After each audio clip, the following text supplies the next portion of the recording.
भैया बहनी नमस्ते। भैया या बूढ़ी माई का आई हन लइके बियरन का तुरगावे का महतारी कपने और भैया हमार भाई बियरन नहीं लाग पाइस।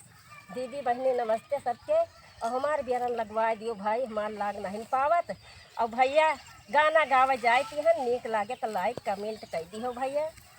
कजरी गावे जाए थी कैसे छावरा काशी बना रस रे ना रामा काले से चौचार गनावा रे ना कैसे छावरा काशी बना रस रे ना रामा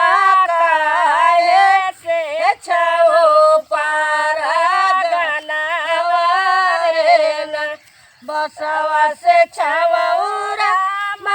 काशी बना रे ना रामा पनावा से छवौ पर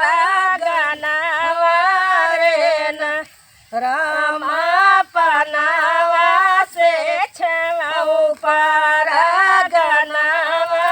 रे ना बसवा कटना जब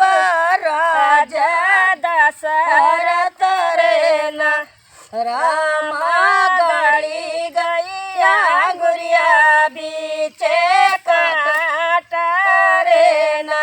रामा गाड़ी गैया गुरिया बीचे काट रे ना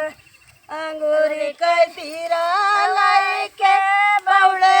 राजा रामा ककही रानी भेजव रे ना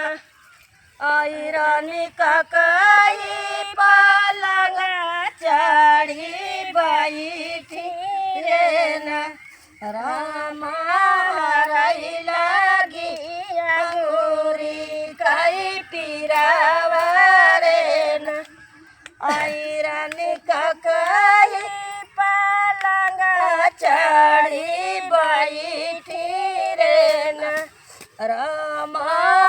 रही लगी अंगूरी कई पीरावा रे ना जवाना मांगना तू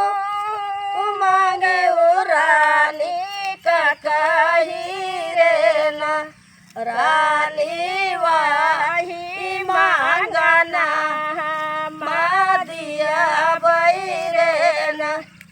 रानी वाही मांगना दिया बैरना जवाना ललना तुहरा बना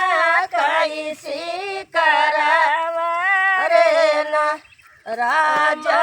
वाही ललना बामालिया बैरना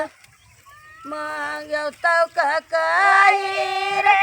मंगाहियो ना जाने रे ना ककही मांगो कल जा वह कई टुकड़ा रे ना ककही मांगो कल जा कई टुकड़ा रे ना कैसे छवौरा काशी बना